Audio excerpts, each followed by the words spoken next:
안녕하세요. 저는 딸아이 하나를 홀로 키우고 있는 30대 여성입니다.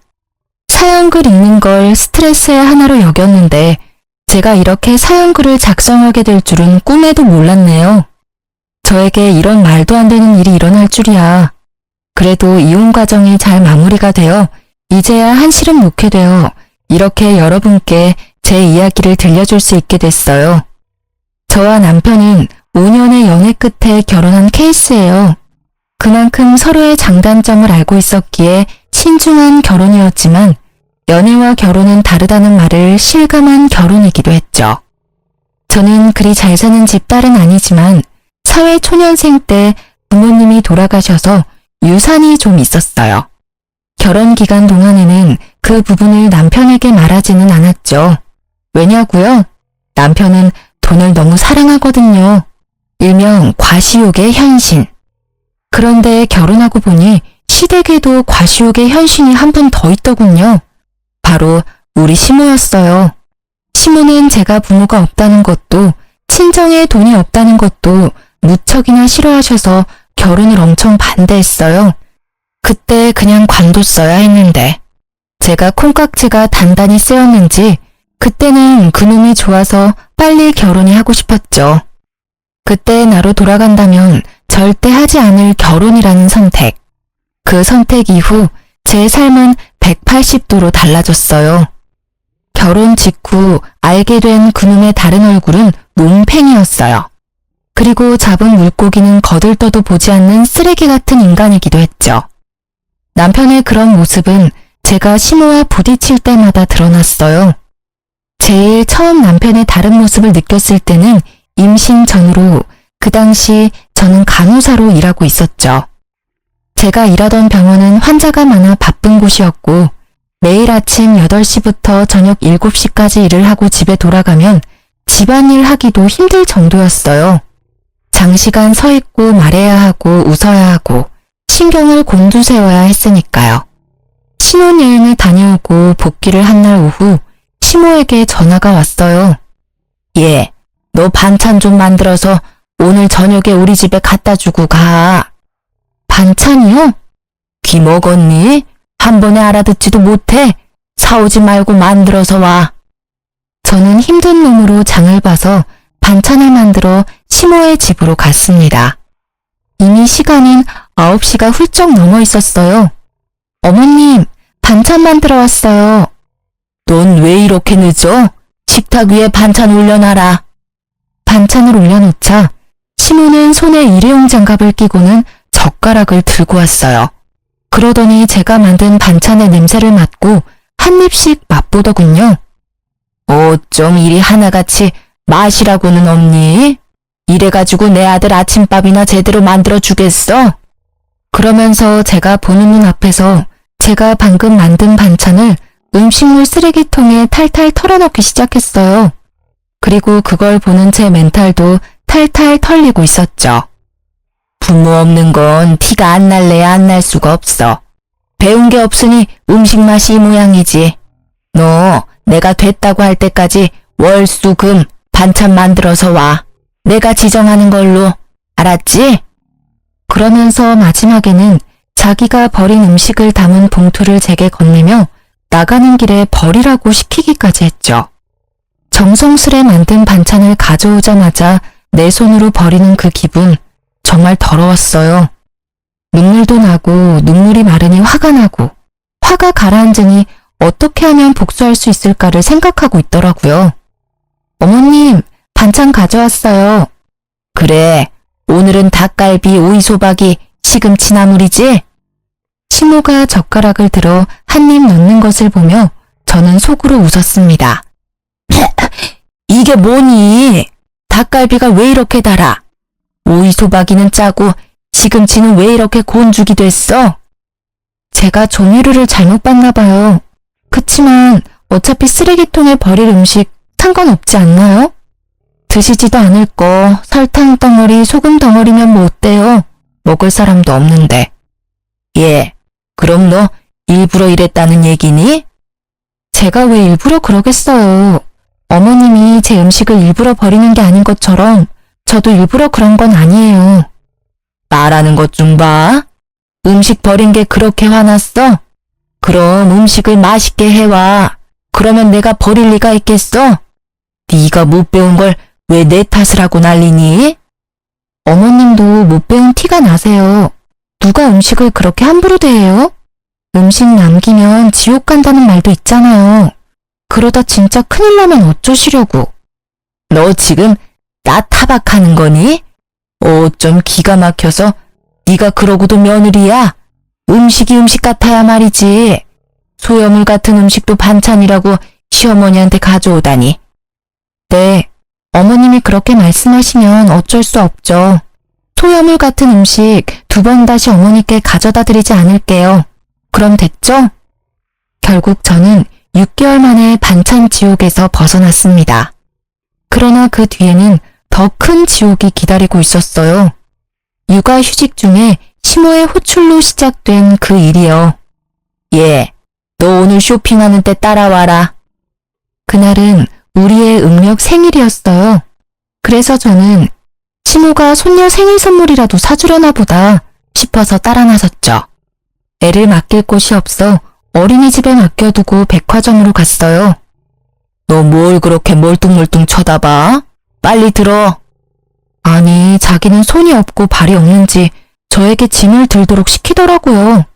뭐 거기까지는 그나마 좋게 봐줄 수 있었어요.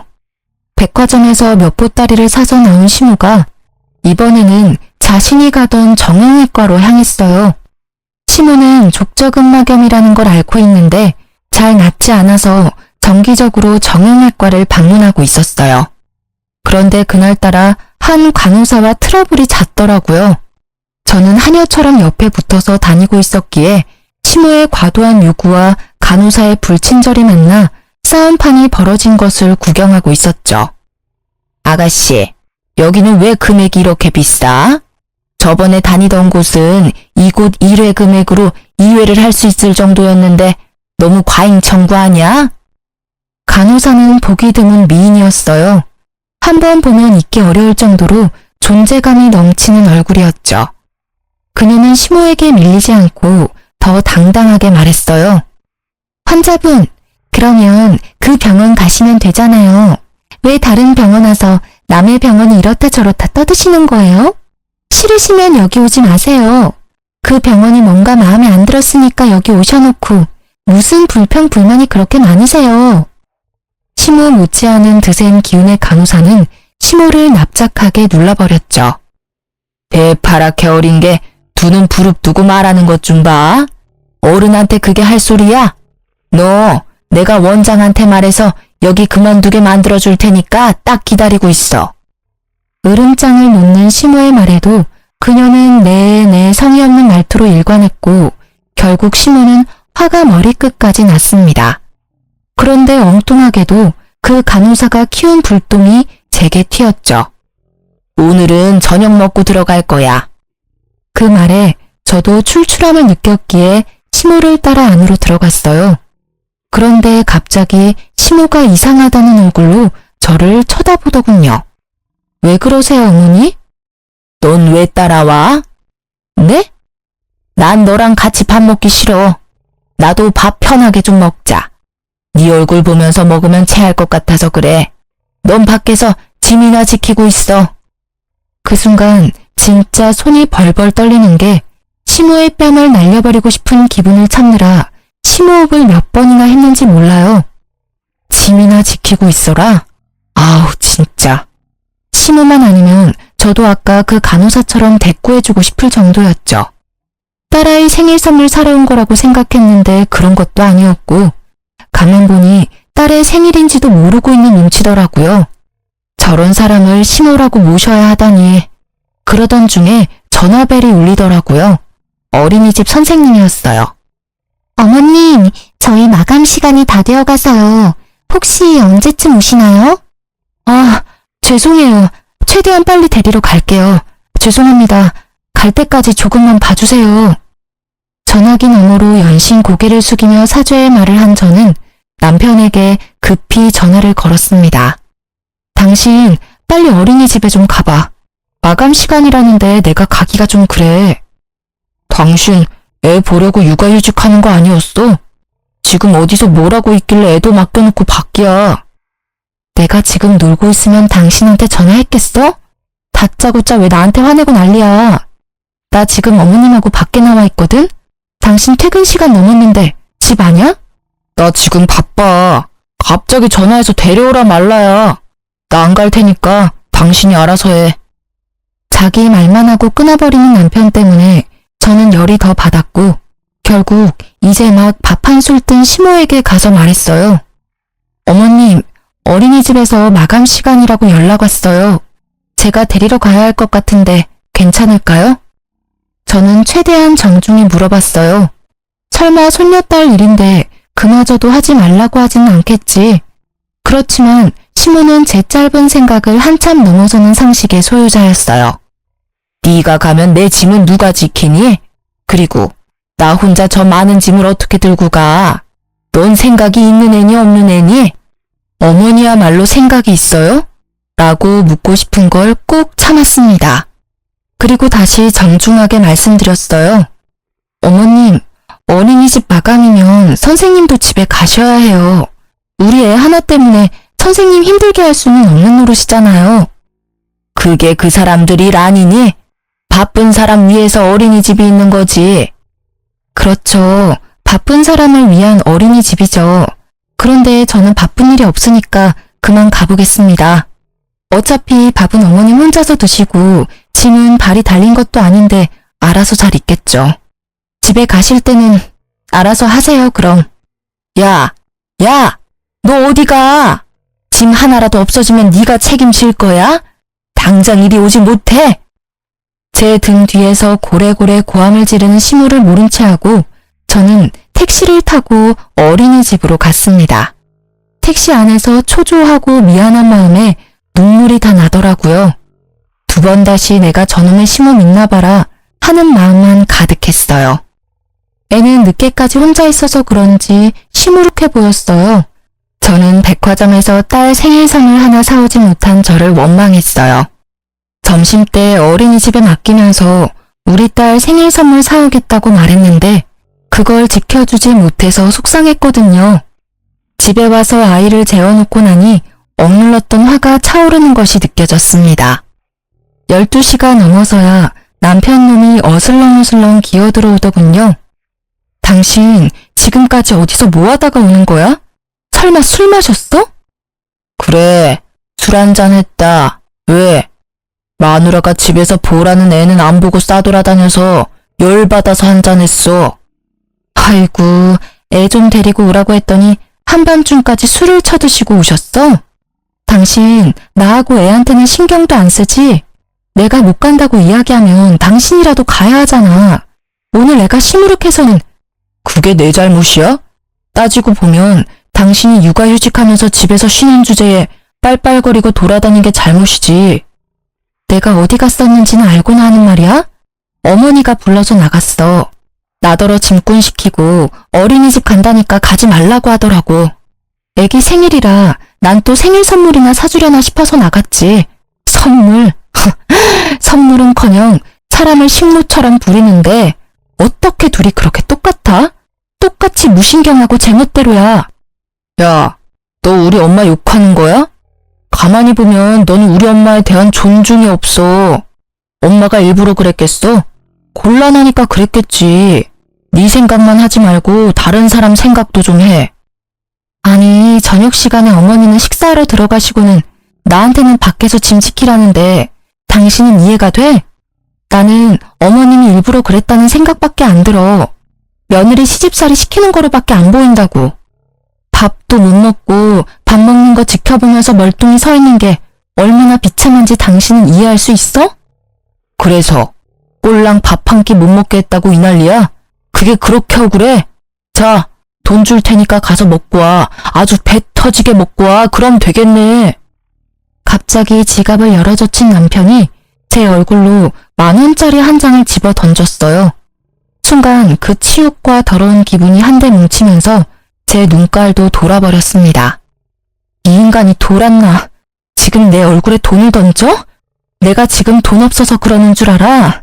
사람을 하녀처럼 부려먹는 당신 엄마한테 열받아서 그러지. 당신 엄마? 이게 오냐오냐 하니까 시어머니를 뭐라고 생각하는 거야? 그리고 돈 준 게 싫어? 너 매일 입만 열면 돈 없다 앵앵대잖아. 그리고 남들은 애 보면서 살림도 잘만 하는데 당신은 그거 하나도 제대로 못해서 바쁜 사람 오라가라야? 진짜 한 대 패버리고 싶은 걸 겨우 참았어요. 저놈이 지금까지 돈 없다는 제 말을 이런 식으로 받아들인 줄 몰랐어요. 매번 남편 사치를 말리려고 돈 없다고 자제시킨 것뿐인데. 그래, 남의 남편들은 일하면서도 애한테 어찌나 지극정성인지. 그에 비하면 우리 애 아빠라고 있는 놈은 그 와중에 자기 엄마랑 똑같이 애 생일까지 잊어버리고 바로 어제 이야기했는데 애 얼굴 보는 거 미안하지도 않니? 음력 생일이 뭐가 중요한데 양력 생일 챙겨주면 되잖아. 이러니 내가 당신을 못 믿지. 당신 아버님이 음력 생일 지내라고 한 거 잊었어? 어떻게 아버님만 연락 올 수가 있어? 당신이 오늘 어떻게 나오는지 보고 아버님한테 말할까 말까 고민했는데 안 되겠어. 내일 당장 전화해서 이야기할 거야. 잠깐만. 그런 걸로 무슨 전화까지 해. 좋아. 그럼 내일 가족끼리 가까운 동물원이라도 갔다 오자. 우리 딸 동물원 좋아하잖아. 헬렐레 하던 남편을 바짝 긴장하게 만든 건 제가 아니라 시부였죠. 남편은 시부가 운영하는 작은 회사에서 관리직이라는 명목뿐인 직급으로 일하면서 월급을 받고 있거든요. 게다가 월급 외에도 손녀 용돈이라는 명목으로 매달 몇십만 원씩 주셔요. 몰래 저한테만 따로 용돈도 주시고요. 그만큼 시부는 며느리와 손녀딸에게 잘해주셔요. 진짜 남편놈한테 화나면 다 때려치고 싶다가도 할아버지 품에서 방긋방긋 미소 짓는 딸 생각에 내가 참자고 포기할 때도 있었어요. 제발 정말로 이제 좀 잘하자. 그리고 당신 어머니한테 말 좀 해줘. 매번 불러내시면 이번에는 진짜 아버님께 말씀드릴 테니까. 그래, 내가 엄마한테 전화해서 잘 처리할게. 잠깐만 기다려봐. 지금 당장 전화할게. 그러더니 생각이 있는지 없는지 새벽 1시에 시모께 전화를 하지 뭐해요. 저는 어이가 없었지만 시모도 된통 당하길 마음으로 막지 않았어요. 엄마는 왜 애 잘 보고 있는 주부를 불러다가 그런 일을 시켜? 그리고 애 손녀 생일을 잊고 사는 할머니가 세상에 어딨어? 이제 2번 다시 와이프 쓸데없는 일에 와이프 불러내지 마. 한 번만 더 그러면 아버지한테 이를 거야. 유치하기 이를 데 없는 아버지에게 이른다는 협박이 이 집에서만은 만능이었어요. 게다가 오밤중에 자기 엄마한테 전화해서 전화리를 치다니. 그래도 제 속은 시원하긴 하더군요. 야, 너 네 안사람 얘기 듣고 이러는 거니? 나도 걔 때문에 힘들었어. 짐꾼으로 불렀는데 휙 가버리고 결국 택시기사님이 옮겨주셨잖니? 엄마, 와이프가 무슨 짐꾼이야? 결국 목소리 큰 놈이 이긴다고 목소리도 크고 막무가내인 남편놈에게 시모가 졌습니다. 데리고 다녀서 미안하다는 말을 끝내 하게 만든 남편이 전화를 끊으며 씩 웃었지만 저는 웃지 못했어요.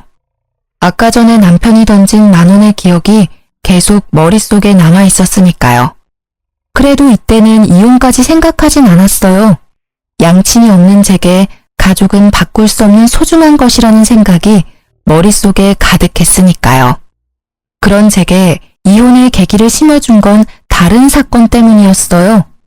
딱 하루 양친의 성묘를 가기 위해 남편의 차를 빌렸을 때였어요. 그날도 남편은 바쁘고 애를 봐줄 사람은 없어서 제가 아이를 데리고 가야 했거든요.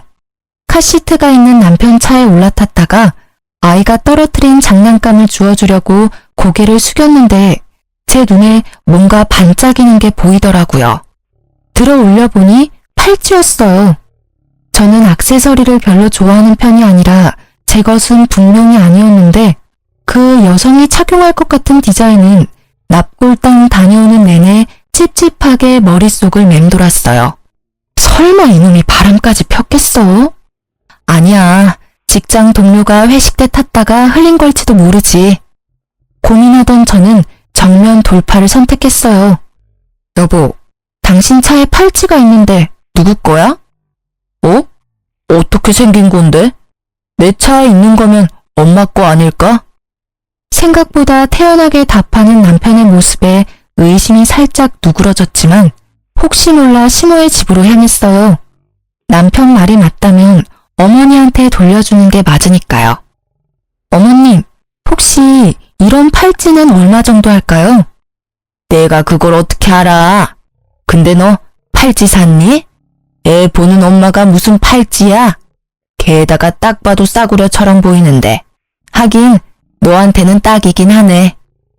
말 한마디 한마디에 빈정거림을 싣는 재주를 가진 시모를 제쳐두고 저는 제게 거짓말을 한 남편에 대한 찜찜함을 견딜 수 없었어요. 팔찌에 대해 알아보니 요즘 젊은 사람들이 선호하는 브랜드라고 하더라고요. 그날 저녁 저는 남편에게 팔찌에 대해 물었어요. 이 팔찌 어머님 거 아니라는데? 당신 혹시 어린 여자 맞나? 딱 봐도 젊은 애들이나 할 법한 팔찌잖아. 무슨 소리야. 엄마가 아니면 직원들 중에 누가 떨어뜨렸겠지. 난 진짜로 결백해. 못 믿겠으면 전화 내역, 문자 내역 다 봐봐. 나 목욕하고 올 때까지 열심히 찾아봐. 어차피 아무것도 안 나오겠지만. 그 말을 끝내고 남편은 진짜로 제게 폰을 맡기고는 욕실로 갔어요. 진짜 아닌가? 하며 폰을 뒤지는데 정말 아무것도 없더라고요. 남편에게 미안한 짓을 했다며 뒤로 빠져나오려다 저도 모르게 스팸 차단된 메시지를 들어갔는데 우와, 상간녀와의 불륜 메시지가 끝도 없이 이어지더라고요. 보니까 스팸 차단된 번호는 이 차단된 메시지 내역으로 들어가야만 볼 수 있는 거였더라고요. 내가 못 찾았다면 끝까지 발뺌했을 남편에게 열이 받았지만 일단 먼저 사진부터 쭉 찍었어요. 읽는 것보다는 증거부터 남겨야 하니 후다다닥 찍었죠. 그때 내 눈에 들어온 메시지. 오빠, 택리가 늦어져. 딱 보니 갈 때까지 간 것 같은 이 문자. 빡친 저는 사진 다 찍고 남편 폰을 원래대로 돌려놨어요. 그리고는 제 폰의 녹음 기능을 켜고 놈이 나오기를 기다렸죠. 당신 폰 진짜로 내가 뒤져봐도 돼? 정말 맹세코 바람 안 폈다고 말할 수 있어? 당연하지. 나는 떳떳해. 다 뒤져봐도 돼. 내가 허락할 테니까 마음대로 봐. 남편 놈의 허락도 맡았겠다. 저는 알겠다고 하고 뒤지는 신용만 했습니다. 그리고는 아무 말 없이 안방으로 가 누웠죠. 옆에서 거봐, 없지? 하며 의기양양하게 웃는 모습에 한 대 팰까 했지만 참았어요. 마지막 결정적인 한 방을 위해 정말로 영혼까지 끌어모아 참았습니다. 그놈이 출근하고 저는 바빠졌습니다. 찍어놓은 수십 장의 사진을 분석해야 해서요. 그러다 보니 주소를 찍은 문자가 있더군요. 그런데 그 문자 주소가 눈에 익었어요. 어머님이 다니는 정형외과 주소였거든요. 저는 잠시 고민하다가 정형외과로 갔습니다. 그리고 간호사들이 앉아있는 안내 데스크에서 이렇게 말했죠. 며칠 전에 요 앞에서 팔찌를 하나 주웠는데 혹시 주인이 계신가요? 제 것 같은데요. 그렇게 나서는 여자의 얼굴을 보고 저는 속으로 깜짝 놀랐습니다. 시모와 대판 싸운 그 불친절한 간호사였거든요. 저는 속으로 숨을 삼키고 확인했어요. 진짜 주인인지 모르니까 팔찌가 어떻게 생겼는지 설명해 주시겠어요? 똑같으면 제가 드릴게요. 로즈골드의 체인이고요. 꽃 모양이에요.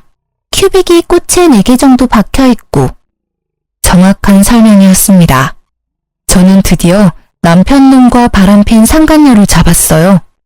그러나 당장 그 앞에서 난리치지는 않았어요. 그러면 복수가 아니잖아요. 저는 그녀에게 돌려주고는 전화번호를 하나 받아놨어요. 상간녀가 제게 뭐라도 사겠다고 하길래 지금은 안 되니 나중에 제가 전화하면 와달라고 했죠. 이것도 인연인데 친하게 지내자면서요. 그리고 집에 돌아와 남편을 기다렸습니다.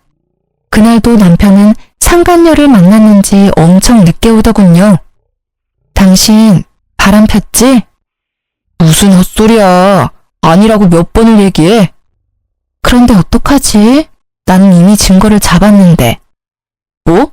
그런 게 있을 리가 없잖아.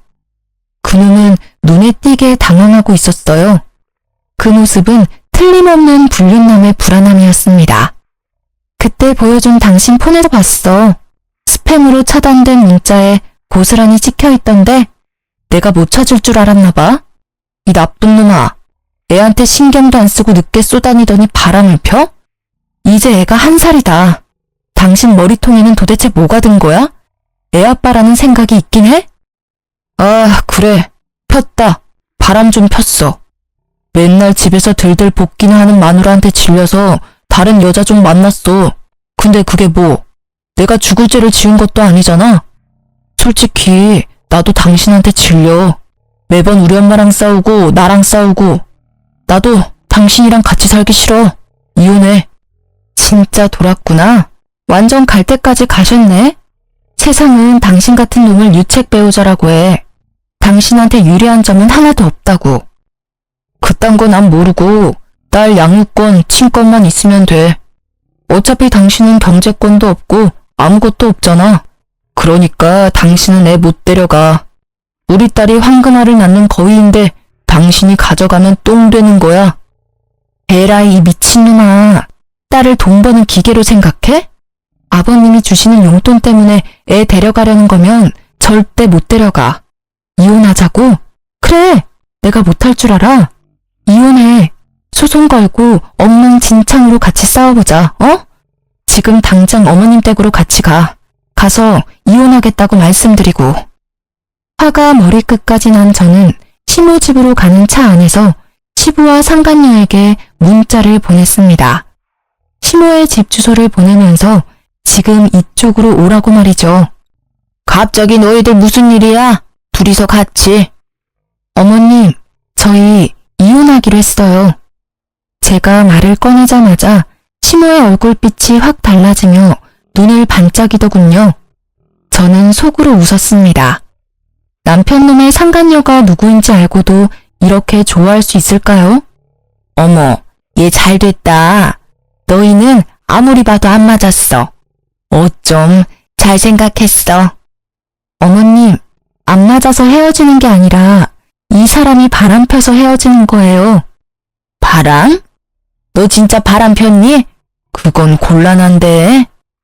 저는 시모가 맞받아칠 줄 알았는데 시모는 답지 않게 당황스러운 표정을 지어 보였습니다. 곤란한 게 아니라 잘못된 거죠. 어머님은 아들을 어떻게 키우셨길래 그걸 당당하다고 말하는 거죠? 얘는? 말은 똑바로 해. 사람이 바람을 피우는 데는 원인 제공을 한 너한테도 문제가 있어. 제가 무슨 원인 제공을 했어요. 제가 제발 좀 여자 만나라고 이 인간한테 여자를 들이밀기를 했어요? 아니면 여자한테 우리 남편 좀 만나달라고 빌기라도 했어요? 말을 참 이상하게 하네요. 잘못은 이 새끼가 했는데 왜 제 탓을 하세요? 네 꼴을 좀 봐. 그걸 나한테 물으면 내가 뭐라고 해야 하니?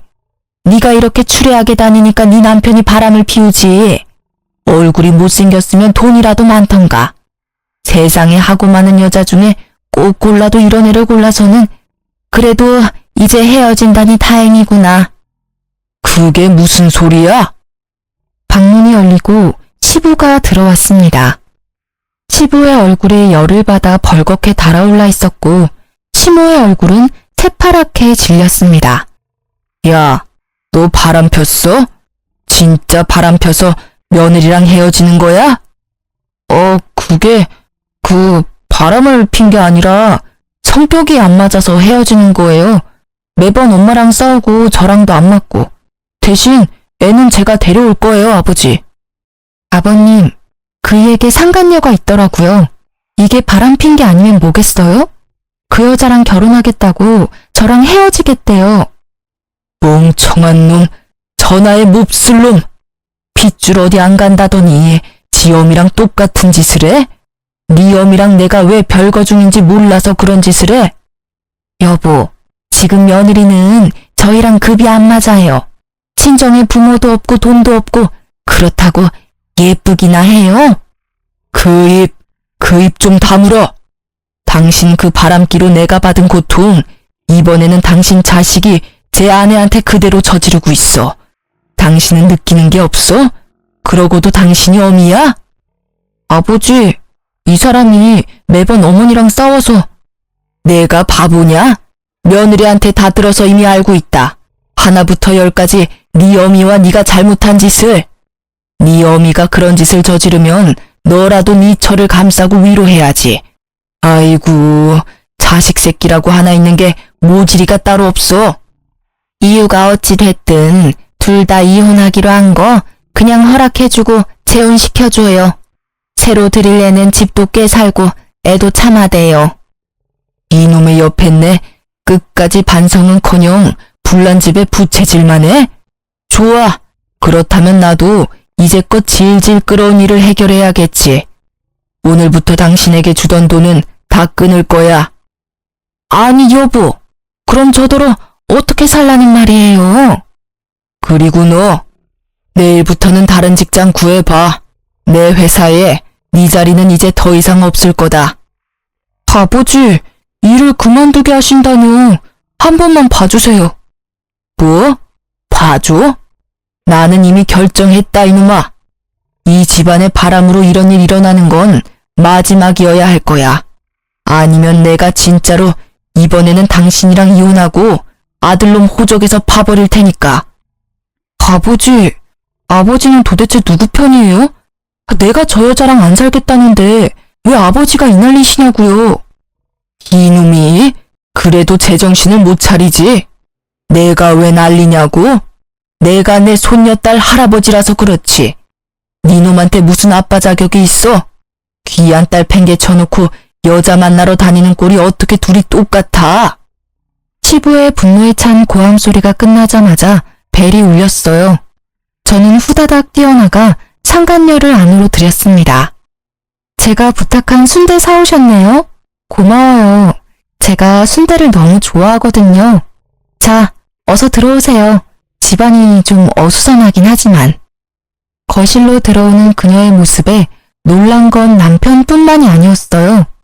두 사람의 그 썩어버린 표정을 보니 제 기분이 너무 상쾌하더라고요. 게다가 상간녀는 남편과 시모를 쳐다보더니 망했다는 표정으로 그 자리에 서 있었어요. 망했겠죠.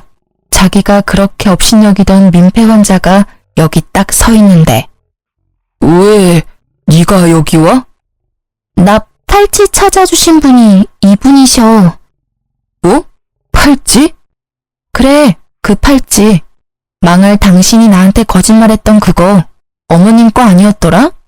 그래서 내가 주인 찾아줬어. 그리고 이참에 여기에 불렀지. 관계자들 다 모였으니까 이혼 얘기 이제 해보자고. 제 말이 끝나기도 전에 시모는 발광을 했습니다. 거의 발작 수준이었죠. 그것도 이해는 가요. 시모를 하찮게 여긴 간호사잖아요. 물론 하찮은 사람이긴 하지만 대놓고 그런 대우를 당한 게 처음이라. 얘, 너 만난다는 여자가 이 여자야? 미쳤어, 미쳤어. 이 여자 절대로 안 돼.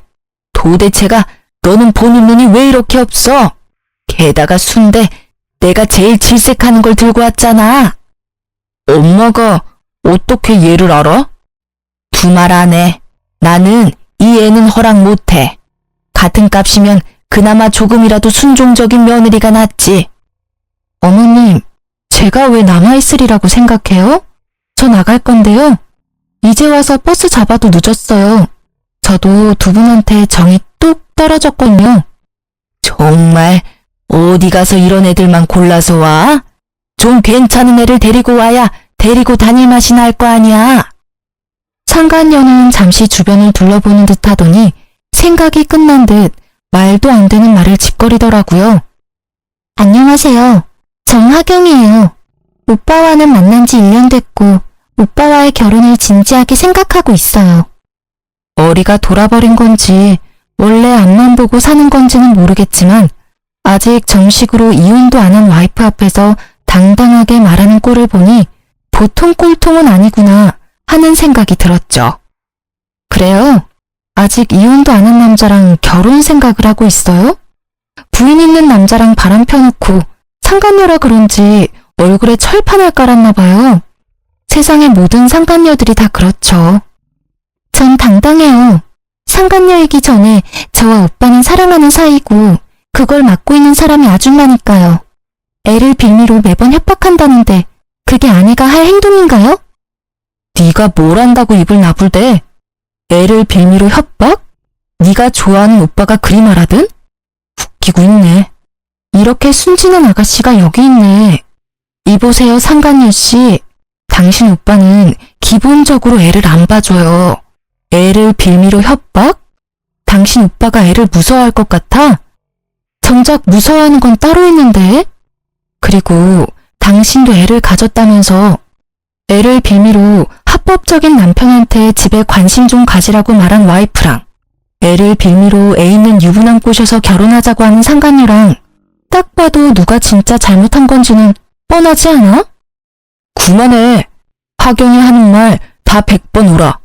당신이 매번 딸을 방패 삼아 나한테 이렇게 하라 저렇게 하라 시키는 게 짜증났다고. 아이고, 열분하셨네. 그래요? 니놈이 먼저 여자를 꼬셨어요? 그래서 잘하는 짓이다. 어? 어린 여자 임신시키고 나니 늙은 마누라는 필요 없다 이거지? 그래.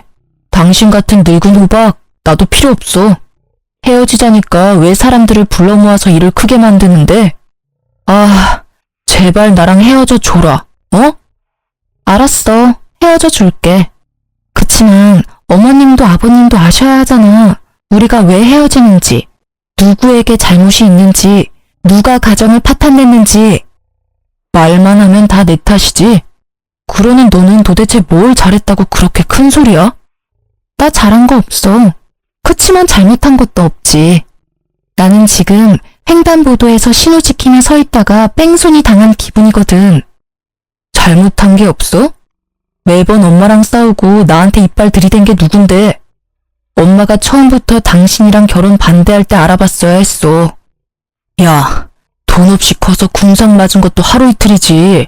어떻게 매번 돈 없다고 나를 들들 볶을 수가 있어? 망할 남의 편이 꺼낸 그 말이 비수가 되어 제게 꽂혔지만 저는 등 뒤에 칼 꽂을 생각에 기분이 더 좋아졌어요. 돈 없이 커서 궁상 맞은 나에게 몇 억의 유산이 있다는 걸 알면 이놈은 어떤 반응을 할까 싶었거든요. 솔직히 제가 상간녀를 부르고 남편을 부채질한 건 두 사람이 결혼했으면 하는 마음에서였어요. 저는 이 여자에게 주고 싶었어요.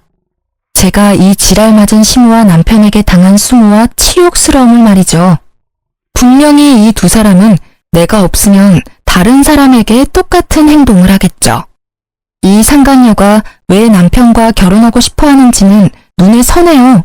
딱 봐도 남편은 돈 많게 생겼으니까요.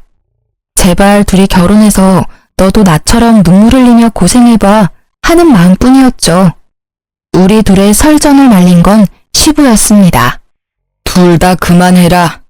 여기서 단단히 내 일러두는데 내가 죽으면 당신하고 당신 아들은 내 유산 받을 생각 꿈에도 하지 마. 내 재산 반은 사회에 환원하고 반은 소녀딸에게 줄 테니까. 그 말만 남기고 시부는 떠났고 남겨진 두 사람은 설마 진짜 그럴 리가 있겠냐며 의외로 낙관적인 생각을 하더라고요. 그래서 제가 그들이 그런 생각을 못하게 진실을 알려줬습니다. 아버님이 저번에 변호사와 유언장 다시 작성했다고 하셨는데 다들 그건 잊고 계시네요. 거기 뭐라고 적혀 있을지 궁금하지는 않으신가 봐요? 저는 그렇게 말하고 그 집에서 나왔습니다. 집에서 딸과 제 물건을 챙겨 나오고서는 남편과 이혼소송 진행했어요. 부모님이 남긴 유산으로 교회에 적당한 집도 하나 사고 파트타임으로 일하며 일자리도 얻었어요. 그리고 제가 집을 샀다는 걸 어디서 들었는지 시모가 제 집으로 찾아왔더군요. 예, 잘 지냈니? 일하느라 애 보니 힘들지? 그래서 내가 반찬 좀 싸왔어. 시모의 몰골은 웃기지도 않았습니다. 언제나 명품을 휘두르고 있던 시모에게 명품이라고는 하나도 보이지 않았으니까요. 내가 많이 잘못했어. 너한테 돈이 많았다면 미리 얘기하지 그랬어. 그랬으면 내가 그렇게까지 하지는 않았을 텐데. 아들도 많이 후회하더라. 그러니 다시 잘해보는 게 어떠냐? 이 집도 내놓고 우리 집으로 들어오고. 그리고 너 아직 네 시아버지랑 자주 만나는 것 같던데 그 사람한테 잘 얘기해서 나 용돈도 다시 받도록 해주고. 바뀐 줄 알았더니 하나도 바뀐 게 없더라고요. 사람 쉽게 바뀌지 않는다더니 어찌 이리 얄미운 부분은 그대로인지. 게다가 돈이 많았으면 나를 괴롭히지 않았을 거라는 그 생각이 정말 천박하고 예의 없는 생각이라는 걸 아직 모르더군요. 게다가 용돈을 다시 받을 수 있도록 해달라니. 제게 와서 할 말은 아니잖아요. 시부에게 가서 손이 발이 되도록 빌어야 할 일을 어째서 내게 책임 전가를 시키는지. 저는 쓰레기통을 가져와 시모가 가져온 반찬통 옆에 뒀습니다. 그리고 반찬통을 열어 하나하나 쓰레기통에 집어넣었어요. 반찬을 쌓으면 제가 용서할 거라고 생각했어요? 아이고, 뻔뻔한 것도 유전인가 봐요. 아주머니께서 당신 아들한테 저하고 헤어지고 다른 여자랑 잘해보라는 말 했을 때부터 우리는 연 끊은 거예요. 아시겠어요? 그러니 당장 나가세요. 결국 시모는 본전도 못 찾고 터덜터덜 나갔죠. 저는 소금을 들고 시모 뒤를 따라가 문 앞에서 밖으로 소금을 휙휙 쳤습니다. 아주 재수가 더러우려니 이런 일을 당하고. 제가 치는 소금에 어이없는 듯 바라보는 시모를 보며 저는 문을 쾅 닫았습니다. 속이 어찌나 시원하던지. 이 정도쯤 했으면 다시 찾아오지는 않을 거라 생각했는데 다음날 그 인간이 찾아왔더라고요. 남편은 집안에 들어오더니 생각보다 잘 사는 모습을 보고 놀란 것 같더라고요. 그러더니 그 짜증나는 낯짝으로 실실 웃으며 말하더라고요. 엄마가 당신 집에 다녀갔다는 이야기 듣고 들렀어. 잘 살고 있는 거 보니 좋다. 혹시 이혼 다시 생각해 볼 생각 없어? 당신이 원하면 나도 그 여자랑은 인연 끊을게. 내가 왜 당신 같은 놈이랑 다시 재결합을 생각해야 해? 이보세요, 아저씨. 정신 똑바로 차리세요. 지금 그 말부터가 이미 아웃이라고요. 뭐? 내가 원하면 그 여자랑은 인연을 끊어? 야, 이 모자란 놈아. 네가 최소한 나하고 재결합을 운운할 생각이었으면 그 여자랑 인연을 먼저 끊고 나한테 와야지. 순서가 한참 바뀌었잖아. 지금 살고 있으면서 무슨. 아서라. 네가 억만금을 들고 와도 너랑 다시 재결합은 안 해. 그러면 돈이라도 좀 빌려줘. 한 1,000만 원만. 미친. 나한테 돈 맡겨놨어? 그리고 왜 내가 너한테 돈을 빌려줘야 해? 내가 지금 당장 너한테 위자료 받아도 모자랄 판에. 그래. 이혼 소송하고 있으니까 막 가는 거야? 당신이 이렇게 돈 많이 있는지 몰랐지. 있었다는 걸 알았으면 나도 헤어지자고 하진 않았을 거 아니야? 이 말도 진짜 웃기다. 뭐? 돈이 있으면 헤어지자고 하지는 않았을 거라고? 그리고 상간녀랑 분류는 계속했을 거고? 그게 더 지옥이었겠네. 이러고 보니 내가 너랑 이혼을 결심한 게 올해 들어 제일 잘한 일 같아. 당신이 맨날 돈돈거리니까 내가 다른 여자한테 간 거잖아. 그 부분은 당신이 잘못했다고 생각해. 나 모아놓은 돈도 없는데 일자리도 잃었어. 아버지가 퇴직하고 다른 데 알아보라고 해서. 퇴직금은? 그건 아버지가 내 차 가지고 가셔서 새로 차 샀어. 지금 당장 밥 사 먹을 돈도 없어서 힘들다고. 당신 돈 많아 보이니까. 진짜 달라지지 않은 그 허세와 과시욕에 저는 속으로 혀를 찼습니다. 퇴직금은 못해도 5천 정도는 됐을 텐데 또 비싼 차를 샀겠구나 하는 생각에 웃음이 났어요. 그 상간녀는 지금 속에서 얼마나 열불이 날까 싶어서요. 그래? 그럼 어쩔 수 없네. 자. 저는 가방에서 지갑을 꺼냈습니다. 그 손끝이 흥분으로 떨리는 걸 겨우 참았어요. 언젠가 다가올 이 순간을 위해 제 지갑 안에는 1,000원짜리 10장이 빼곡히 들어가 있었습니다. 저는 그 1,000원짜리 10장을 꺼내서 남편의 얼굴을 향해 시원히 뿌렸습니다. 배고프면 나가서 사 먹어 이 등신아. 정말 10년 묵은 채증이 내려가는 기분에 저는 숨통이 확 트이는 걸 느꼈어요. 1,000원짜리 세례에 제대로 열받은 남편은 저를 노려보더니 열받아 집을 빠져나갔어요. 그리고 시모에게 했던 대로 따라 나가서 소금을 휙휙 치고는 다시 집으로 돌아왔습니다. 그 뒤로 그 사람들은 제 집에 찾아오지 않았어요. 그 자존심만 센 인간들에게 저희 집은 치욕과 수치스러움의 기억이니까요. 나중에 시부에게 들어보니 시부가 시모 집을 팔아버리는 바람에 상간녀와 전남편 시모가 함께 살게 됐나 봐요. 그 상간녀도 대단한 게 시부의 재력이 탐났는지 언젠가 시부가 전남편을 다시 거둘 거라는 생각 때문이었는지 셋이 같이 살기로 했다더군요. 하지만 전남편과 시모는 그런 상간녀를 저 대신 봉이라고 생각했는지 하나부터 10까지 돈돈거리며 괴롭혔다더라고요. 제대로 빨대 꽂으려고 한 거죠. 나중에 두 사람이 빈털터리에 자기가 봉이라는 사실을 뒤늦게 깨달은 상간녀가 시모 명품들을 모조리 들고 도망갔대요. 시모는 상간녀를 잡으려고 눈에 불을 켜고 돌아다니다 결국 못 잡고 집에 붙어 있다고 하고요. 전 남편은 결국 일을 시작했으나 매번 잘려서 현재는 전단지 알바를 하며 살고 있다고 해요. 얼마 전에 그 동네에 들릴 일이 있었는데 다 잃고 기력까지 잃은 시모가 처음에는 못 알아볼 정도로 늙었더라고요. 그 모습에 뿌린 대로 거둔다는 말이 생각났어요. 요즘 여전히 시부와 제 딸은 자주 만나요. 재혼 생각은 글쎄요. 지금으로서는 별 생각 없네요. 사람 일 모르는 거라고 하지만 회복에 시간이 걸릴 것 같아요.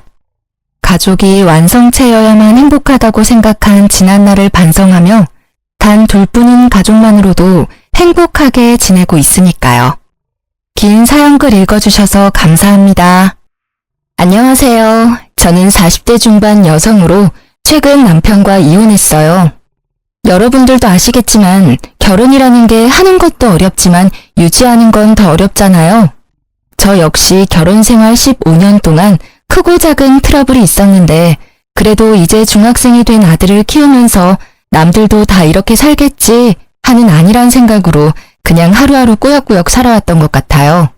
아무래도 결혼한 지 10년이 넘으면서 자연스레 남편이랑 사이의 애정은 사라졌지만 그래도 함께 산 정이라고 해야 할까요?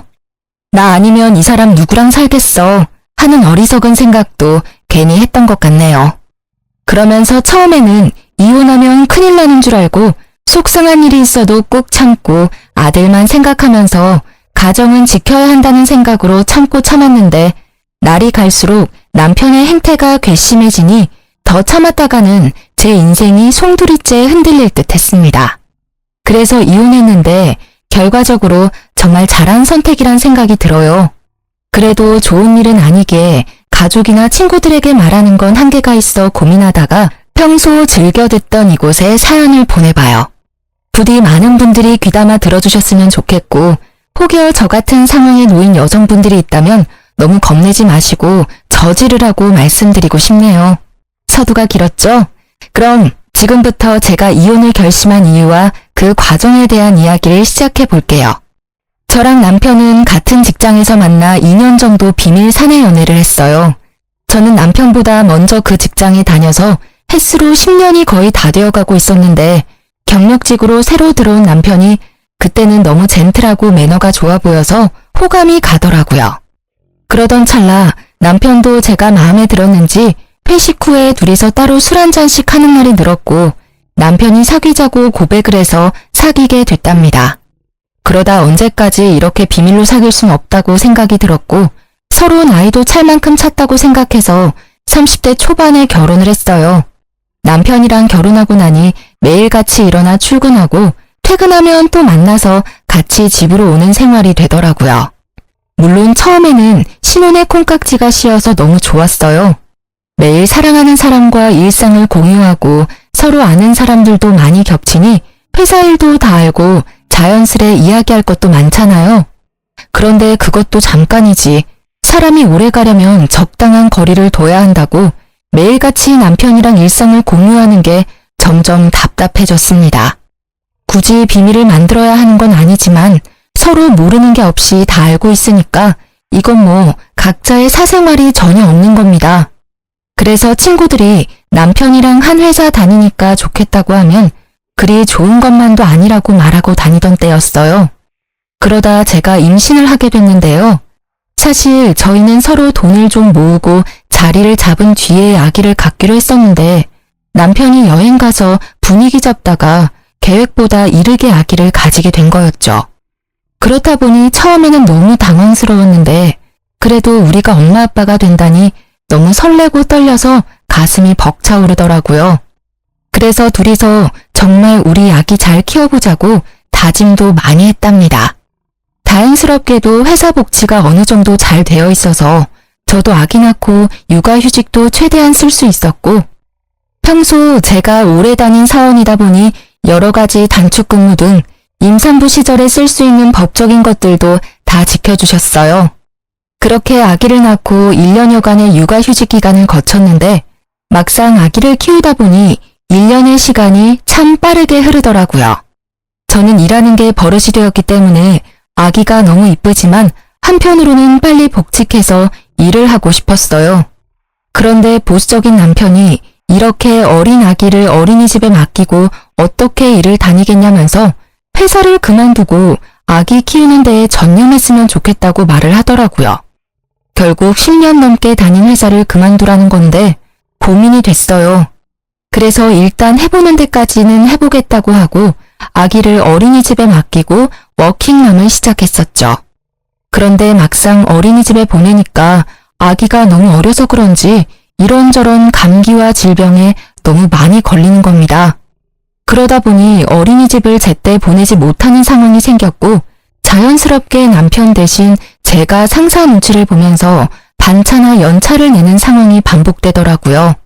평소 책임감이 강해서 일 잘하고 꼼꼼하다는 평가를 받던 저였는데 일하다가 아기 보러 뛰어가는 상황이 계속되니 일에 집중도 안 되고 동료들 눈치도 보이고 제가 생각해도 이건 좀 아니다 싶었어요. 그렇다고 양가 부모님들이 봐줄 수 있는 상황도 아니었고 정신 차려보니 늘 저만 마음 졸이면서 발을 동동거리고 있더라고요. 그렇게 저도 모르게 반복되는 일상에 조금씩 지쳐가고 있었는데 남편이 집안도 엉망이고 회사에서 당신 욕하는 것 같다면서 회사를 그만두고 아기 키우는데 전념을 하라고 재차 말하는 게 아니겠어요? 지금 생각하면 못 들은 척하고 그 고비만 잘 넘겼으면 됐는데 이미 몸도 마음도 많이 약해진 저는 그만 그 제안을 받아들였습니다. 이건 정말 나중에 두고두고 후회가 되는 부분이었어요. 그래도 그동안 일해놓은 경력이 있으니 일자리는 아기를 어느 정도 키워놓고 다시 구하면 될 거라고 안일하게 생각을 했고 결국 사표를 냈습니다. 그렇게 저는 흔히 말하는 경단녀의 길로 접어들었어요. 문득 정신을 차려보니 10년여간 다니던 회사를 그만두고 아기를 키우고 집안 살림을 하며 산 지도 어느덧 10년째더라고요. 진짜 세월이 언제 이렇게 많이 흘렀나 싶을 만큼 빠르게 지나간 것 같아요. 그동안 눈에 넣어도 안 아플 것 같았던 아기는 귀여운 초딩이 되어 무럭무럭 자랐고 저도 이제야 한숨 돌릴 수 있을 것 같았습니다. 그런데 갑자기 남편 회사에 문제가 생기면서 제 시름이 깊어졌어요. 남편은 제가 퇴사한 후 함께 다니던 회사를 그만두고 IT 계열 회사로 이직해서 꽤 오래 다니고 있었는데요. 아무래도 이쪽 계열은 머리 회전이 빨라야 하기 때문인지 나이가 들수록 더 많은 노력을 해야 한다고 하더라고요. 남편도 마찬가지여서 점점 젊은 직원들은 치고 올라오는데 본인은 젊을 때 감각이 안 나오니까 성과는 없지 상사 눈치 보랴 밑에 직원들 눈치 보랴 회사에서 매일 어려움을 겪는 것 같았습니다. 이맘때쯤 항상 술에 취해 들어와서 아이랑 저랑 자고 있으면 굳이 깨워서 아빠는 힘들게 일하고 왔는데 편하게 자고 있느냐면서 술주정을 부리는데 진짜 미치겠더라고요. 평소에도 사실 친구들 중에서 자기만 외벌이라고 장난식으로 투덜투덜 댔었는데 이게 장난 반 진심 반이었는지 계속 승진 심사에서 누락되고 좌천이 되면서 월급까지 깎이니 그 스트레스를 저에게 푸는 겁니다. 가계부를 쓰라는 둥, 씀씀이가 왜 이렇게 해프냐는 둥. 외벌이 월급이 뻔해서 아끼고 살아온 저였는데 이렇게 제 전업주부 생활을 후려치니 너무 짜증나더라고요. 뭐야, 못 보던 건데 또 옷 샀어? 남편은 매일 회사에서 젊은 애들 눈치 보느라 진이 빠지는데 와이프는 집에서 탱자탱자 놀면서 돈 쓸 궁리나 하냐?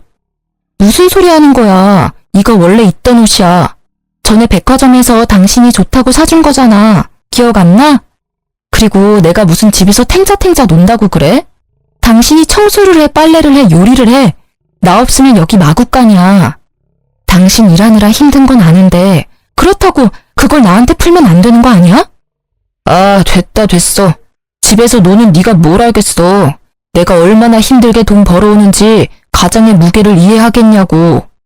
웃기지 마. 내가 왜 이해를 못해? 나도 회사 다닐 만큼 다녀봤어. 당신도 알잖아. 처음 우리 회사 와서 힘들다고 징징거리는 당신, 내가 뒤에서 얼마나 챙겨줬는데. 배은망덕도 유분수지? 그게 언제적 일인데 얼마나 할 말이 없으면 그걸 끄집어내냐? 장도 마트 가서 직접 봐오면 되지 맨날 택배 시켜서 이거 택배비 다 돈 나가는 거 아니야. 사람이 왜 이렇게 씀씀이가 해퍼? 그리고 여기 빈방에 전기는 왜 안 꺼? 전기세가 한두 푼이야? 뭐라는 거야. 일주일에 딱 2번 장 보는데. 그것도 무료 배송이야. 심지어 다 당신 먹고 쓰고 필요한 것만 골라서 사는 건데 그거 가지고 그렇게 못 잡아먹어서 안달이니? 내가 얼마나 알뜰하게 사는데 나한테 쓰는 돈 하나도 없어. 요즘 이렇게 사는 아줌마 한 명도 없어. 이거 왜 이래? 그리고 그 방의 전기는 당신이 나오면서 안 끈 거잖아. 따박따박 말대꾸 좀 하지 마. 머리 아프니까 앞으로는 가계부를 써. 그거 보고 당신이 알뜰한지 씀씀이가 해픈지 내가 판단할 테니까. 무슨 여자가 가계부도 안 쓰고 살림을 한다고? 어휴. 순간 너무 기가 막히고 어이가 없더라고요. 말문이 턱 막혀서 아무 말 없이 남편을 노려보고 있으니 남편이 잘하라고 제 어깨를 툭 치면서 출근을 하는데 진짜 아들만 아니었으면 머리를 한 대 쳤을 겁니다. 초등학교 6학년 아들이 아빠 왜 저러냐면서 엄마 마음에 담아두지 말라고 다정하게 위로해주는데 순간 훌쩍 큰 아들이 대견하면서도 남편 놈에게 당한 수모가 잊혀지질 않아 괴롭더라고요. 정말 남편 월급 쪼개고 쪼개서 살림을 하고 아이 학원도 보내고 또 회사 다니면 항상 깔끔해야 한다고 생각을 하는 터라 돈 없어도 모아둔 돈으로 제 옷은 못 사도 철마다 남편 옷은 새로 사서 입혀보내고 그랬거든요. 오랜만에 만난 친구들이 유행 지난 옷을 입고 다니고 포인트 적립이나 할인 쿠폰에 집착하는 저를 보면서 많이 변했다고 예전에 그 멋쟁이는 어디 갔냐고 탄식해서 좀 마음이 쓰라렸지만 그래도 우리 가정을 위해서 내가 아끼는 거니까 나는 어떤 말을 들어도 괜찮다고 스스로 위로하고 그랬어요. 그런데 이런 제 노력은 하나도 알아주지 않고 혼자 돈 번다고 유세를 떠는 남편을 보니까 일하느라 힘들어서 그렇다고 이해하고 넘어가기에는 저도 사람인지라 너무 짜증나고 화가 나더라고요. 그래서 너무 기분이 나빠서 재취업을 하려고 알아보기 시작했습니다. 아이도 많이 컸고 남편 회사 일이 그렇게 안 풀린다는데 저라고 언제까지 집에 있을 생각은 없었거든요. 그런데 사람 일이라는 게 뭐든 제 마음대로 되는 건 아니잖아요.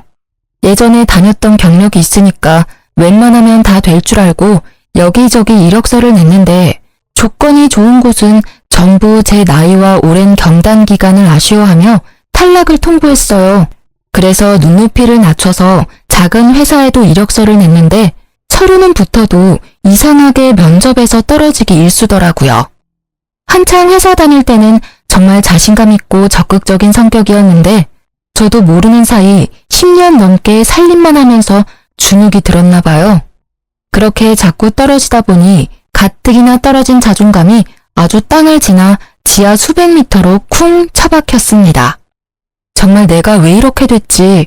옛날에 당당하게 회사 다니면서 동료들이랑 주고받던 대화도 그립고 작지만 소중했던 월급도 그립고 제가 전업주부로 살아왔던 날들이 모두 후회스러운 건 아니지만 되돌릴 수 있다면 회사를 그냥 다녔을 것 같다는 생각이 들더라고요. 그런데 이런 제 마음도 모르고 남편은 위로와 응원을 해주기는커녕 매일 퇴근하고 돌아와서 저를 들들 볶는 겁니다. 이력서 썼어? 어디 냈어? 리스트 뽑아봐봐. 무슨 리스트를 뽑아. 그냥 3-4군데 내봤는데 아직 연락이 없네. 기다려봐야지 뭐. 당장 취업될 거라고는 생각 안 했어. 아, 답답한 소리 한다. 3-4군데 내서 연락이 없으면 30-40군데는 넣어봐야지. 연락 없다고 이렇게 기다리고만 있을 거야? 그래서 어떻게 취업을 해? 왜 이렇게 사람을 들들 볶아 진짜? 당신 너무한 거 아니야? 나도 취업 잘 안 돼서 우울하고 힘들어. 근데 더 힘든 건 뭔지 알아? 남편이란 사람이 이렇게 나를 업신여기는 거야. 마음 약한 소리 좀 그만해. 언제까지 그렇게 온실 속 화초처럼 살 거야? 밖은 야생이야, 야생. 내가 당신 잘 되라고 그러는 거지 못 되라고 그러는 거야? 충고해주는 거 잘 들어야 회사 생활도 잘하지. 그래서 뭐, 어떤 충고를 해줄 건데? 이런데 알아봤어? 내가 지나가다 보니까 일자리 박람회가 많더라고. 구청이나 시청에서 당신처럼 취업 못하는 사람들 집에서 놀지 말고 일하라고 이렇게 많이 정보를 주는데 이런 거 하나도 안 알아봤지? 나처럼 세세하게 알아봐주는 남편 있는 줄 알아? 고맙게 생각해. 이건 노인 일자리 박람회잖아. 내가 노인이야? 이게 세세하게 알아봐주는 거야? 됐어. 내가 알아서 해. 남편이 저에게 알아봤다며 건네준 팜플렛은 시니어 일자리 박람회였어요. 일하고 싶은 욕구는 있지만 일자리 찾기가 어려운 어르신분들을 위해 공공근로나 호텔 청소 같은 일자리를 알아봐주는 거 그거요. 근데 제 나이가 이제 40대 중반인데 제가 시니어는 아니잖아요? 그냥 남편은 제 입장에서 제 경력, 제가 하고자 하는 일, 적성 이런 것 따위는 안중에도 없고 나 혼자 돈 벌기 힘드니까 아무 일이나 대충 해서 그냥 돈 벌어와라 이런 마인드인 게 너무 열받더라고요. 그래도 시간은 흘러서 아이가 중학교에 입학하게 됐습니다. 남편 수입은 확 줄어들었는데 중학교에 입학한 아이, 사교육비는 더 늘어나면서 감당이 안 되더라고요. 줄이고 줄였지만 학원비가 이렇게 센 줄 몰랐어요. 그렇다고 안 보내자니 요즘은 친구도 학원에서 사귄다는데 이제 막 학교에 적응하는 아들을 생각하니 차마 못 끊겠더라고요. 그래서 결국 생활비를 아끼려고 있던 집을 전세 주고 좀 더 작은 집으로 옮겨가기로 했습니다. 그런데 남편은 그동안 왜 이렇게 돈을 못 모았냐면서 내가 벌어다 준 돈을 다 어디에 썼냐고 화를 내는 겁니다. 진짜 이렇게 가세가 기운 게 전부 제 탓이라고 하는데 사실 그동안 보너스나 성과금 많이 받을 때에도 남편이 저에게 갖다 준 건 일도 없었거든요. 저는 오로지 남편 월급에서 생활비로 주는 돈만 갖고 여기저기 알뜰하게 쪼개 사용을 해왔는데 이런 식으로 저를 몰아가니 진짜 어이가 없었어요. 그래도 어쩌겠습니까? 이때는 당장 이혼할 것도 아니고 진짜 쫌생이다 생각하면서 뒤로 욕하고 말았어요. 그런데 남편이 구멍난 생활비를 신우에게 말했고 겨우 돈을 빌렸다면서 앞으로 살림을 알뜰하게 잘하겠다는 내용의 각서를 자기 앞으로 쓰라고 헛소리를 시전하더라고요. 진짜 시간이 지난 지금 생각해도 이때를 떠올리면 피가 거꾸로 솟고 가슴이 터질 것 같은데요. 더 짜증나는 건 사춘기인 아들이 남편 말을 듣고 열받아서 자기 방에 쾅 문을 닫고 들어가는 거예요. 한창 예민한 시기의 아들인데 이렇게 아빠가 엄마를 무시하고 집안 분위기를 흐트리니까 얼마나 싫겠어요. 저뿐만 아니라 아들까지 남편놈 때문에 영향을 받는다고 생각을 하니까 진짜 이렇게 살아야 하나 싶더라고요. 그래서 오랜만에 만난 친구에게 하소연을 좀 했습니다. 여태까지는 제가 제 얼굴에 침 뱉기 같아서 남편 욕을 거의 안 했는데 거의 2시간 가까이 그간 있었던 일들에 대해 말하고 울분을 터뜨리니까 친구가 이렇게 심각했었냐고 그렇게 어떻게 사냐고 저를 위로해 주더라고요. 이 친구는 저와 달리 결혼하지 않고 혼자 사는 골드미스였는데 마케팅 회사를 다니며 승승장구해서 부장까지 달고 돈도 많이 벌더라고요. 다른 회사지만 저랑 비슷한 시기에 입사해서 신입 시절, 대리 시절 다 거쳤는데 저도 결혼하지 말고 그냥 회사나 열심히 다닐 걸 후회가 됐어요. 그래서 앞으로 어떻게 살아야 할지 모르겠다고 하니 친구가 너무 안타까워하면서 요즘은 회사 말고 창업을 하는 사람도 많다고 조심스레 말을 하는 겁니다. 그동안 회사 취업만 생각했지 창업은 정말 아이디어나 재주가 특출난 사람만 하는 거라고 생각했거든요. 그래서 아예 배제하고 있었는데 친구가 대뜸 제가 만든 홈 베이킹 쿠키를 팔아보라는 거예요. 사실 제가 전업 생활을 오래 하면서 아이가 어릴 때는 시간이 없었지만 유치원 다니고 할 때부터는 휴식 시간이 좀 생기더라고요. 그래서 평소에 관심 있었던 홈 베이킹 쿠키를 취미로 하려고 꾸준히 배우고 만들어 왔었거든요. 평소에 제가 먹거나 아이랑 남편 챙겨주고 나서 남은 것들은 예쁘게 포장해서 친구들 선물로 주고 이웃들에게도 나눠주고 시댁이랑 친정에도 보내는 등 다양하게 활용을 했었어요. 만들 때는 재료 준비하랴, 숙성시키랴, 계량하랴, 오븐 구우랴, 손 가는 게 많아서 번거롭지만 다 만들고 나면 너무 뿌듯하고 특히 맛있게 먹어주는 사람들을 보면 이 맛에 베이킹하는 거지 라는 성취감도 들었답니다. 워낙 아가씨 때부터 베이커리 카페 다니는 걸 좋아해서 보는 눈이 생겼는지 받는 사람들이 전부 너무 이쁘고 맛있다면서 이런 거 하나 차려서 하라고 말은 했었거든요. 그냥 인사치레로 하는 말이겠거니 생각했는데 친구가 그게 아니라 진짜 자기가 생각했을 때 괜찮은 것 같다면서 SNS에서 유명한 쇼핑몰들을 보여줬습니다. 살펴보니 조금 손이 많이 가기는 하지만 그 정도는 다 제가 할 수 있을 듯 했습니다. 보다 보니 이렇게 하면 더 예쁘고 맛있겠는데? 하는 아이디어도 마구 떠올라서 친구에게 말했더니 대박이라며 맞장구 쳐주더라고요. 그래서 고민 끝에 SNS에 밝은 친구 도움을 받아서 비즈니스 계정을 만들고 나름대로 상호와 메뉴까지 정해 두근거리는 마음으로 쇼핑몰을 열게 됐어요. 처음 일주일은 문의조차 오지 않더라고요. 그러다 첫 게시 손님을 받았는데 반응이 꽤 괜찮았어요. 덕분에 용기를 얻었고 점점 찾아주는 손님들이 많아지더니 마케팅하는 친구의 도움으로 각종 이벤트와 체험단까지 운영하면서 생각보다 더 대박을 쳐서 돈을 쏠쏠하게 벌게 됐습니다. 저는 그냥 남편 눈치 보지 않고 쓸 수 있는 제 용돈 정도만 생각했는데 웬걸? 쪼들렸던 아이 사교육비도 낼 수 있겠더라고요. 이때부터는 재료 사고 포장하고 발송하는 값에 제 인건비까지 더해도 훨씬 많이 남는 장사라 진짜 이 맛에 창업하나 보다 했습니다. 오히려 SNS로 시작하니까 월세도 나가지 않고 마진이 좋더라고요.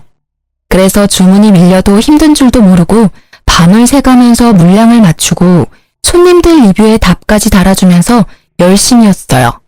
정말 오랜만에 집에서 살림만 하던 제가 열정을 가지고 저만의 일을 시작한 거라 너무 즐겁고 행복했습니다. 진짜 돈이 문제가 아니라 무너진 제 자존감이 다시 세워지는 기분이 들어서 정말 좋더라고요. 저를 도와준 친구도 너무 잘 됐다면서 얼굴이 너무 좋아졌다면서 절대 그만두지 말라고 용기를 주더라고요. 까탈스러운 사춘기 아들 녀석도 제가 밤새 일하는 걸 보면서 힘들면 하지 말라더니 제가 너무 행복해하니까 엄마가 좋으면 자기도 좋다고 저를 꼭 안아주는 게 아니겠어요? 하지만 양치가 있으면 음지도 있는 법이죠. 정말 아이러니하게도 그렇게 일하라고 떠밀던 저희 남편은 제가 일하는 걸 탐탁치 않게 여기더라고요. 요즘 저녁이 아주 맨날 배달이네. 돈이 남아 도나 봐. 요즘 단체 주문이 좀 들어와서 밥할 시간이 없어서 그래. 이번 주만 넘어가면 괜찮을 거니까 내가 그때 맛있는 거 해줄게.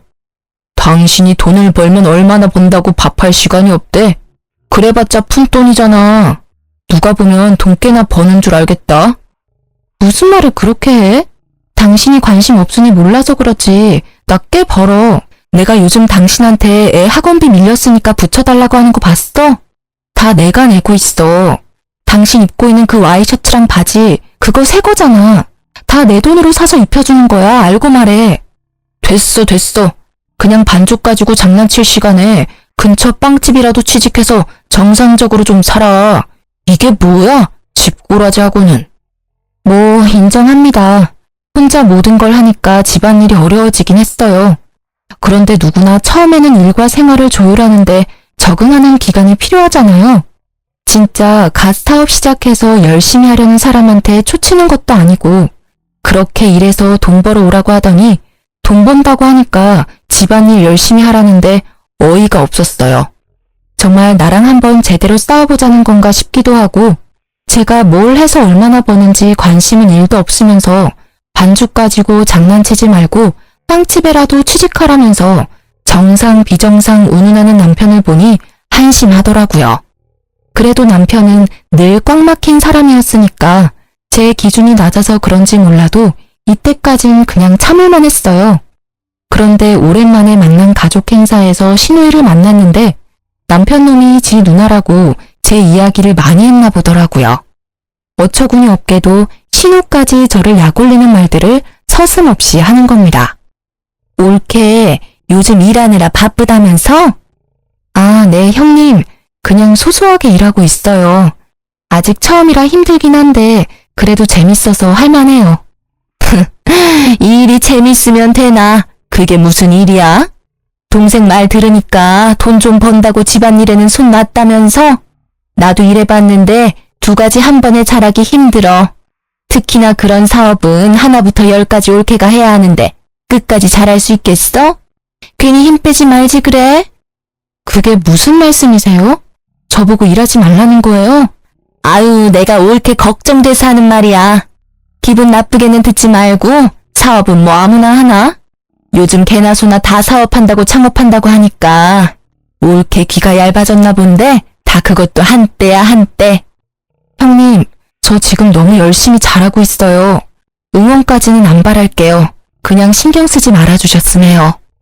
화났어? 아니 내 말은 솔직히 쭉 잘 되리란 보장 있어?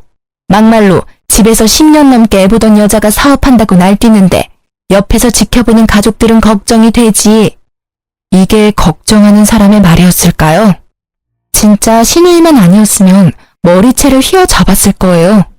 어쩜 이렇게 남매가 똑같이 말을 못되게 하는지 무슨 학원이라도 다녔나 싶을 만큼 얄밉더라고요.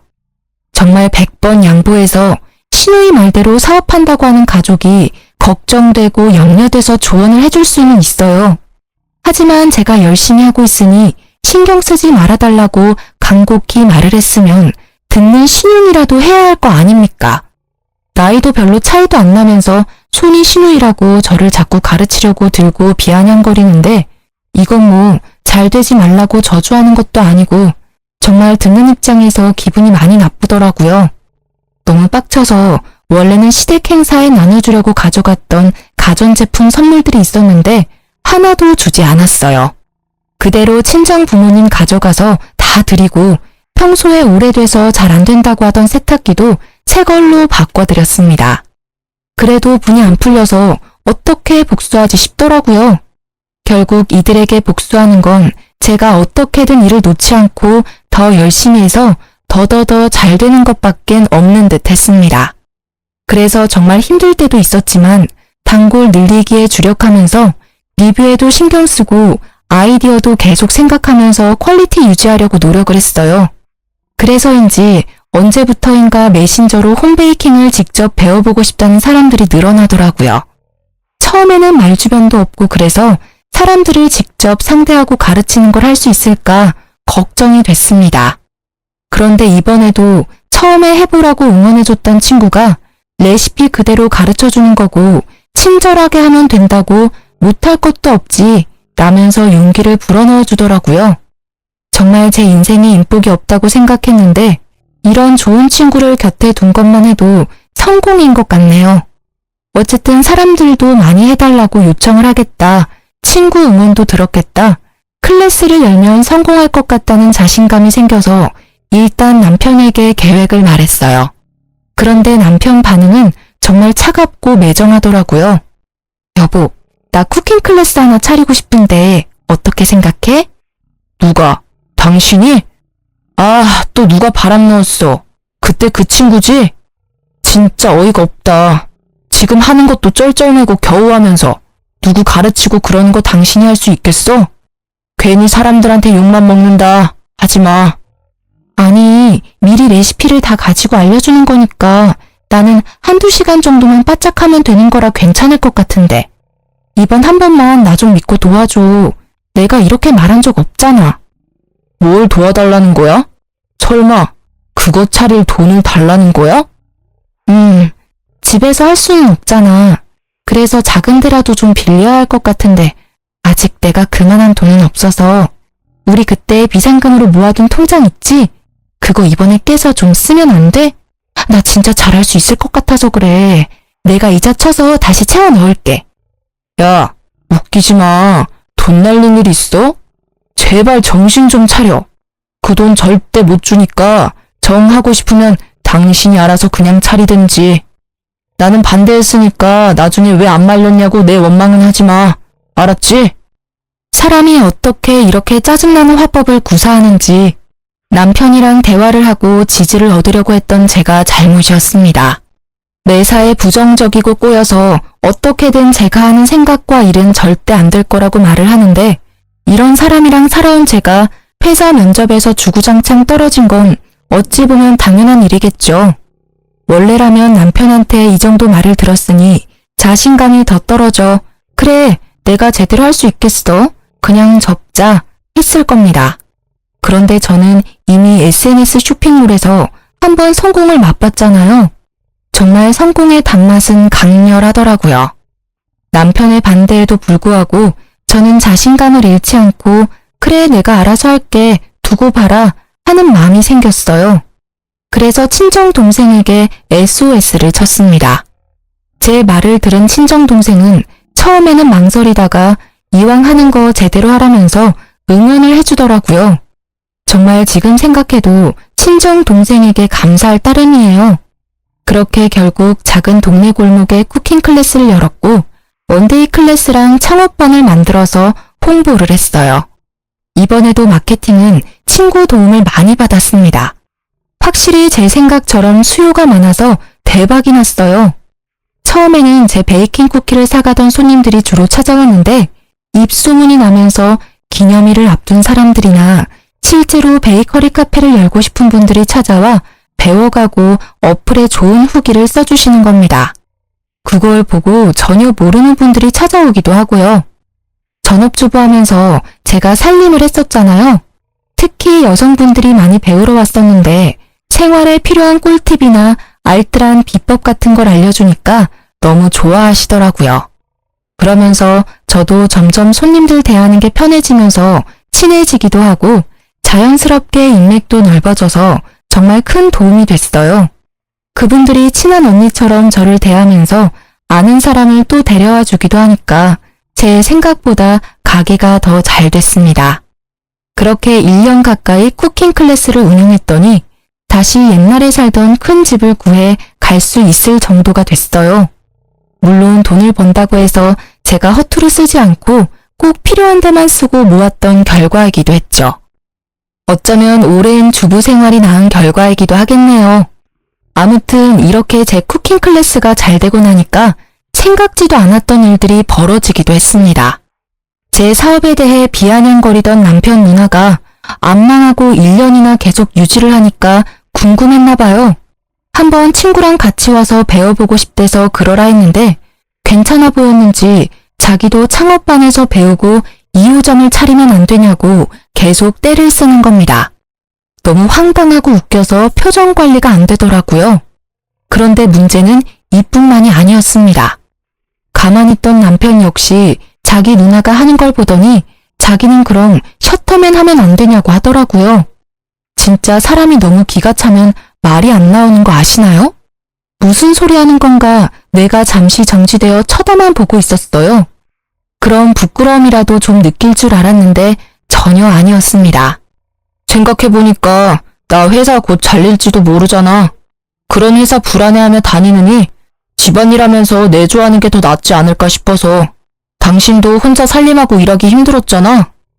나 도우미 쓰고 있었어. 몰랐어? 아무튼 지금 한 말 진심이지? 그럼 당신도 가계부 쓰고 살림 제대로 해. 가계부는 내가 매일매일 퇴근해서 확인할 거고 당신처럼 나도 배달 음식 질려서 못 먹겠어. 매일 저녁에 12첩 반상에서 차려줘. 나 한 번 입은 옷 또 못 입으니까 매일 세탁해서 다려놔주고. 애 숙제랑 학원 픽업까지 구멍나는 스케줄 없게 해줘. 할 수 있겠어? 그게 뭐 어렵다고. 집에서 놀면서 다 할 수 있는 일이지. 할게. 콜. 너무나 뻔뻔하게 구는 남편을 보니 기가 막혔습니다. 자존심이고 뭐고 하나도 없는 사람처럼 굴더라고요. 정말 이게 내가 알던 그 남편이 맞나 싶고 한편으로는 어디 한번 너도 당해봐라 싶었습니다. 그래서 바로 카드를 던져주고 가계부 쓰면서 살림 제대로 하라고 으름장을 놨어요. 처음 1, 2주일은 제가 일하고 돌아오면 진짜 장 봐서 뭘 보고 했는지 정체 모를 퓨전 요리들을 만들어 놓고 세탁방에 가서 옷도 세탁해서 오고 그러더라고요. 저는 집에 오면 진짜 손 하나 까딱 안 했습니다. 잘 됐다 싶어서 남편한테 다시 펴먹었어요. 그리고 가계부 쓴 거 보자면서 아주 매일 저녁 쥐잡듯이 남편을 들들 볶았습니다. 남편이 저한테 했던 거 그대로 돌려준 거였는데요. 처음에는 툴툴거리던 남편도 자기가 여기서 성질내면 저한테 했던 일들이 잘못된 일이라는 걸 시인한다고 여겼는지 꾹 참고 괜찮다면서 이 정도야 뭐 하면서 저한테 모든 걸 맞춰주는 것 같더라고요. 그래서 뭐 살 때도 저한테 허락받고 사라고 더 압박했습니다. 욱하는 거 참는 남편 보는 게 너무 재밌더라고요. 이런 줄도 모르고 셔터맨 하겠다고 한 거냐면서 속으로 고소했어요. 그런데 이런 생활도 잠시뿐이었습니다. 제 앞에서 머리 조아리며 수긍하던 남편이 언제부터인가 살림을 제대로 하지 않고 밖으로 나가 놀기 시작하는 겁니다. 자기는 할 만큼 했다면서 제가 돈을 그렇게 벌고 자기가 살림을 다 하는데 이 정도도 못 쓰냐면서 제가 준 카드로 옷이며 지갑을 사고 유흥비를 막 쓰더라고요. 대체 어디까지 가나 두고 보자 했더니 가계부도 없고 결국에는 제가 절대 쓰지 말고 비상금으로 두라고 했던 퇴직금으로 저 몰래 외제차까지 뽑아서 다니는 게 아니겠습니까? 진짜 신우이 말처럼 사업이라는 게 언제까지 잘 될지 모르잖아요.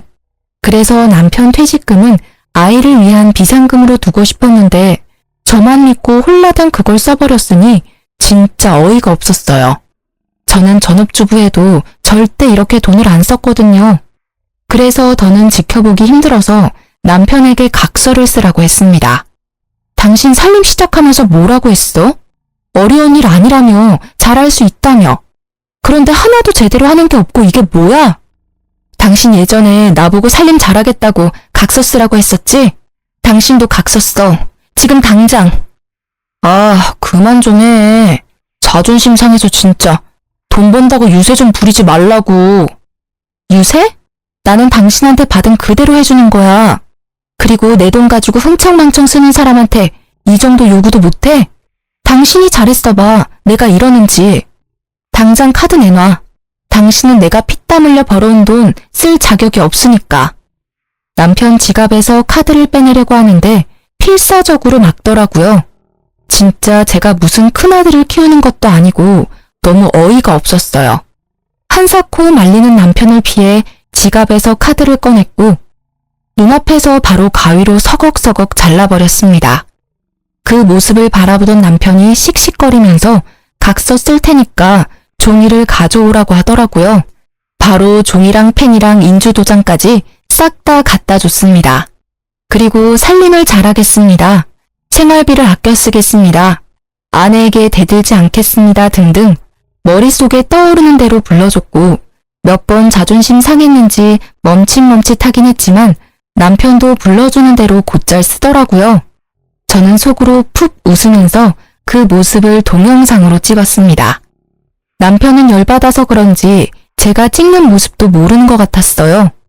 오늘 날짜를 적고 인주의 도장까지 찍는 것까지 보고 바로 신우이에게 동영상을 전송했어요.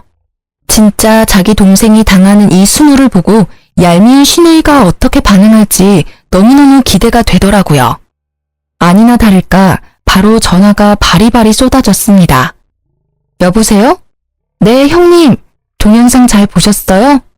옳게. 아무리 그래도 남편인데 이게 뭐야? 너무한 거 아니야? 자기 아빠를 이렇게 개무시하는데 애가 뭘 보고 배우겠어? 형님, 오해하지 마세요. 이거 전부 다 예전에 애 아빠가 저한테 하라고 했던 거고요. 저 개무시하는 거 이미 애가 다 봐서 보고 배울 것도 없어요. 그건 그렇고 형님한테는 구두로 말할게요. 2호점 절대 못 차려드리니까 꿈도 꾸지 마세요. 뭐? 왜 말이 달라? 지금 그거 차리려고 우리 전세금도 뺐는데 이제 와서 그게 무슨 소리야? 이거 사기야, 사기. 형님, 착각하셨나 본데 저희는 계약서 한 장 쓴 거 없고요. 저는 그러라고 허락해드리지도 않았어요. 형님 혼자서 북치고 장구치고 다 했는데 제가 뭘 어떡해요? 사업은 뭐 아무나 하나요? 헛수고 하지 마세요. 동생 각서 쓰는 영상은 마지막 선물이니까 가족끼리 잘 돌려보시고요. 그럼 끊어요. 옳게! 옳게!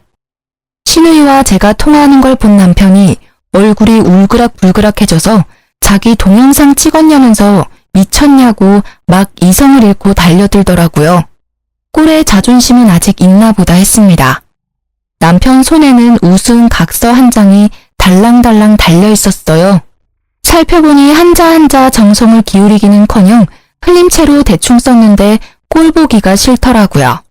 바로 남편 눈앞에서 종이를 쫙 찢어버렸습니다. 이게 뭐 하는 거야? 쓰라며.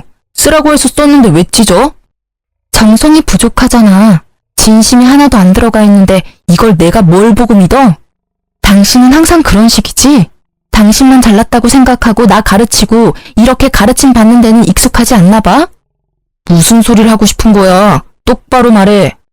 나 당신이랑 더는 못 살아. 우리 이혼해. 지금 나 놀리냐? 내가 왜 이혼을 해? 저는 남편이 퇴직금을 외제차 뽑는 데 쓴 일부터 이미 이혼을 결심하고 이혼 서류를 준비했습니다.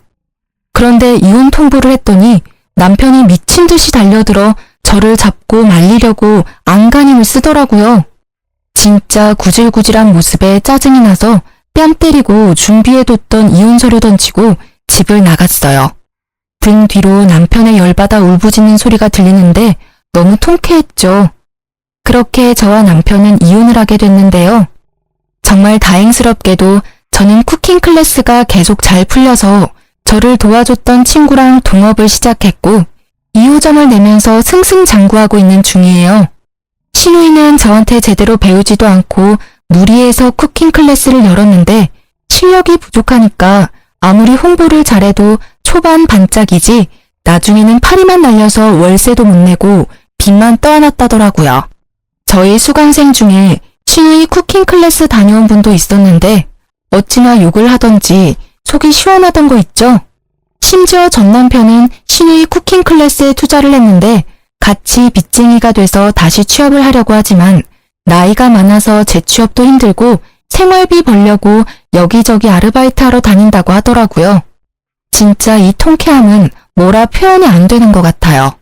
막혔던 가슴이 뻥 시원해지고 10년 묵은 채증이 확 내려간다는 게 이런 느낌이구나 싶더라고요. 정말 살면서 잊지 못할 인연들이 많지만 전 남편과의 결혼 생활은 정말 잊고 싶은 추억이에요. 생각해보면 남편 말을 듣고 회사를 그만둔 것부터 꼬여버린 실타래가 아니었나 싶기도 한데요.